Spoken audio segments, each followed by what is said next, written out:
Now, I have to say, when HBO's massive hit series Game of Thrones ended, I knew that that was not the end of Westeros. And here we are back inside George R.R. Martin's universe with this. What's your name? Sir Duncan the Tall. Never heard of him. Do you know every knight in the Seven Kingdoms, then? The good ones. If you could bring me to Ashford, I could squire for you, sir. Rob me, and I'll hunt you down with dogs. You don't have dogs! I'll get some. That's a bit of the trailer for A Knight of the Seven Kingdoms. Follows the adventures of a knight named Sir Duncan and his trusty squire, Egg. The 6th and final episode just hit Crave in Canada, and Meghan O'Keefe joins us to talk about it. Hi, Meghan. Hi, how are you today? I'm good. You ready to get into this wild universe? Always, always. I'm literally wearing my Daemon Targaryen t-shirt. Oh, amazing. Okay, so you're obviously a massive fan. T-shirt is on. Yes. What do you love about this show? Well, this show in particular has two things that I absolutely love. First, as a hardcore fan of A Song of Ice and Fire and all of George R.R. Martin's work, I think it's the most loving and most accurate adaptation of his writing. I think it really captures these nuances that haven't been seen on screen before, whether it's the outrageous heraldry, the food porn, the crazy characters on the sidelines. It really lovingly depicts all of this, as well as getting to the heart of the Duncan Egg novellas, which is this simple story of a lowly, humble, heroic hedge knight and his young squire. The other thing I love about it as a culture critic is it's coming on TV at a moment that feels really ripe for this story. I live in the United States. We are dealing with a time when we feel very much as though there's a lot of corruption and a lot of cruelty coming from people in power who are supposed to protect us from cruelty and corruption. And it feels like we're seeing every day normal people, moms in Minnesota, people just in their neighborhoods, uplifting their communities and protecting each other. And I think the message of Sir Duncan the Tall is that even the smallest, lowliest person, if they have the courage to stick up for what's right, can make a difference and can be the hero that we need. We don't need necessarily, the Prince Baylors. That's nice. We would like more Prince Baylors. Hmm. But, it's within ourselves as, everyday people to be heroes. I love that. I love that framing of the show. It's so beautiful. So let's get into finales, because we know that that's a very touchy, sensitive topic for Game of Thrones fans, a lot of whom felt let down by the way the show ended. How do you Yeah. feel about the way this show wrapped up? Well, the show is continuing, so it's only a season one finale, Hmm. but it was a perfect season one finale in that I thought that the last episode is called The Morrow, and it's about all of the repercussions of the big trial 7. What does it mean now for Westeros that the heir to the Iron Throne, Prince Baelor, who was this actual noble chivalric person, is dead?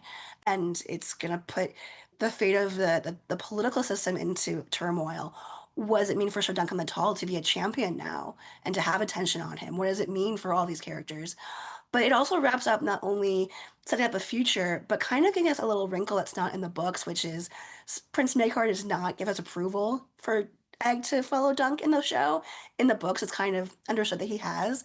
So I'm curious if they're going to wrap that up before the next season or create a new little storyline wherein Prince Maekar will be returning to sort of find his son. Yeah. Now, I have to say, I'm not really a Game of Thrones fans per se. Like, I was aware of the show. I watched a little bit of it.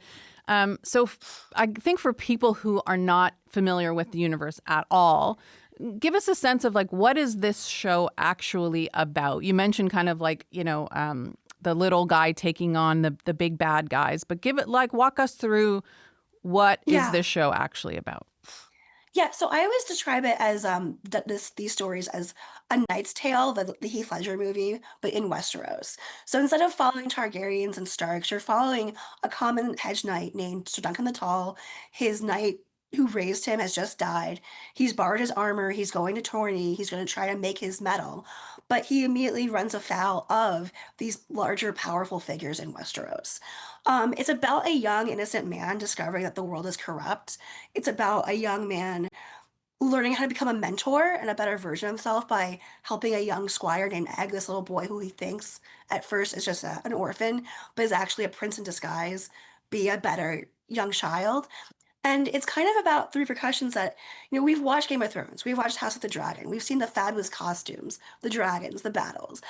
But the repercussions of those characters' actions is really horrific to the people who live every day in Westeros, who are poor.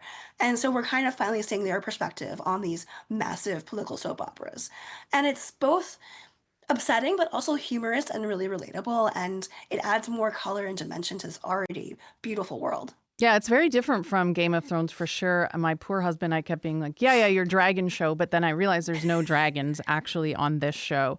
It also has a very different tone feel to it, including in the music choices instead of the big orchestral themes that we're used to from Game of Thrones. That theme song is in everybody's head probably, even if you didn't watch the show. But this finale ended with a song called 16 Tons by Tennessee Ernie Ford. It's a country song from 1955. You load 16 tons, what do you get? Another day older and deeper in debt. What do you think of that choice and the way that this show is clearly defining itself separately from Game of Thrones? Yeah, well, when I talked to Ira Parker, the showrunner, a few months ago, he talked about how they didn't use the theme song initially because they wanted it to be a different kind of POV. They use it as a joke in the first episode, and they use it once when Prince Baelor comes and does the heroic thing. Mm-hmm. Besides that, it's the simpler soundtrack, which reminds me a lot of the animated Robin Hood movie from Disney, where there's whistling and folk music. Mm-hmm. It gives you this whimsical, medievalist kind of feel, this grounded nature. What I like about the show too is Martin's work always puts you in the POV of the character. Every chapter of Game of Thrones has a character's name, and we see what it feels like viscerally to live on the ground in that world and what these things mean to you as a person. And I think the more and more this show connects those dots, whether it's the amazing goose egg sandwich or a country song that we can relate to, it invites us further into the world to really feel so that we are engaged and living in this fantasy world. So I love it. Now, some fans dare say that this show is better than Game of Thrones. What do you think of that? Just quickly. I think it's a little early to call. There were 8 massive seasons of Game of Thrones. Yeah. It has ups and downs. We've seen one rather perfect season of this show. There are 2 more published short stories for which Ira Parker can draw inspiration. Mm-hmm. And I think about a dozen additional outlines that Martin has given him for the future of the characters' stories.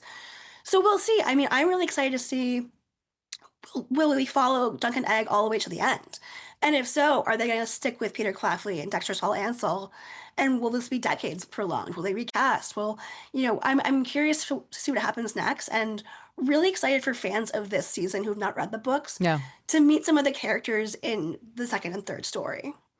And briefly take us through, the actual origin of this, because it's based on a novella by George R.R. Martin that he wasn't even planning to write. So can you just briefly tell us about that? It's kind of a fun story in the lore because fans of Martin's work know he's what he calls a gardener, and he follows his muse willy-nilly. In the 90s, after he published the first Game of Thrones, a friend of his, I think Robert Silverberg, was editing this really big fantasy anthology series called Legends. And you had Stephen King, you had Ursula Le Guin, you had Anne McCaffrey, you had, all of these heavyweights of the industry writing short stories that were legends within their own popular worlds. And Silverberg asked Martin to do that for Game of Thrones, which had just come out. So he had this idea for this hedge knight 100 years ago. Apparently, he jokes that he missed his deadline by a little bit, but he got it in.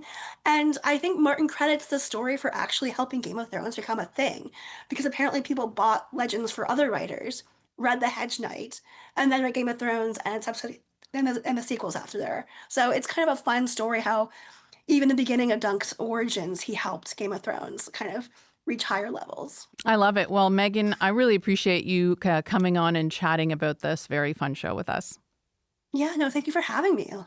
Meghan O'Keefe is a Game of Thrones super fan, as you can see, and senior critic at Decider.com. You can watch A Night of the Seven Kingdoms on Crave, and there is an interview with Canadian showrunner Ira Parker coming out next week on Q. And that is it for the podcast today. I'm Amil Niazi, sitting in for Elamin Abdelmahmoud. Thank you for listening, and I'll meet you back here tomorrow.